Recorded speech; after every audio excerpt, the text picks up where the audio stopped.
smart man. Spoil the people that created you. Big muscles, too, right? Oh, my God. I was going to ask you, were you as distracted by his giant yokeness as I was watching that piece? He was tearing his shirt open.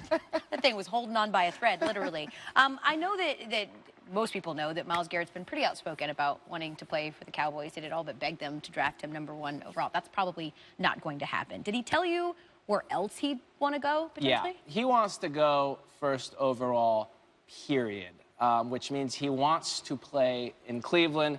He wants to be a Brown, said nobody ever, except for Myles Garrett. And he actually went on to issue a warning, a public service announcement to the city of Cleveland, if you will.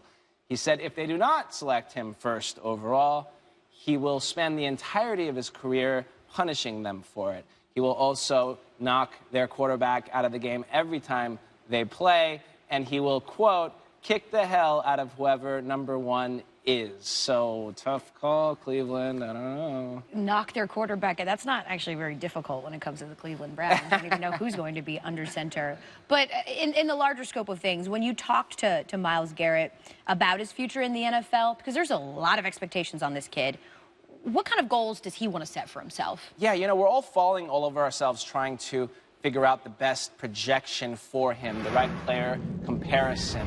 So I asked him straight up, I said, what's your projection for yourself? Now, keep in mind, he's an admitted introvert. He's a very soft-spoken dude.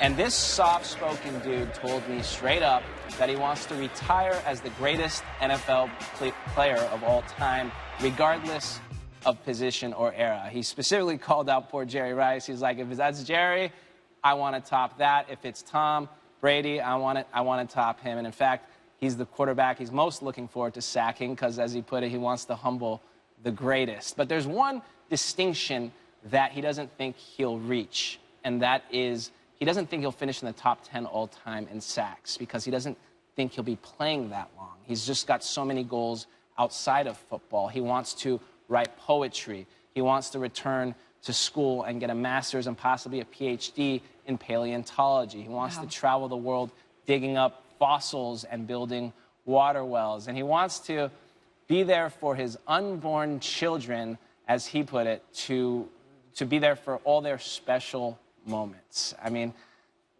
he's a special kid. I've never met anyone like him of any age. And some NFL team's going to be really lucky to have him. I find that really interesting that he's comparing himself to the GOATs of all time, when really the comparisons are going to come from a guy who played at Texas A&M, who's the best defensive end in the league right now. That would be one Von Miller, but he's well past the sack master, and he's looking towards the greats to take them down. And you know what's interesting about Von is, yeah, they're both pass rushers. Right. They're both Aggies. He's never talked to Von. He said they've had a few moments of conversation, not conversation, a few halftime moments of go get him, big dog. And he's like, okay, great. And I'm like, well, you know, why not call him up and ask him for advice? He's like, it's that introvert thing. I wouldn't know what to say. And if he says he's busy, what do I do? And I'm like, oh, this guy's amazing, man. You're like, I'm pretty sure Von Miller would find some time to talk to you, even if you have to meet him on the chicken farm to do it. He'd make some time. He's not taking my calls, but he'll take Myles' calls. He'll certainly take mine. You want to put that, Von? Call Sam back. Give me a call. If you want to see the full conversation, it debuts tomorrow on SportsCenter and digitally, and coincidentally or not, Myles Garrett's going to be on SportsCenter tomorrow at 9:40 a.m. Eastern. Sam Alipour with the latest. Thank you. Can't wait for that conversation. And Zubin, you're not going to talk about the SEC and not talk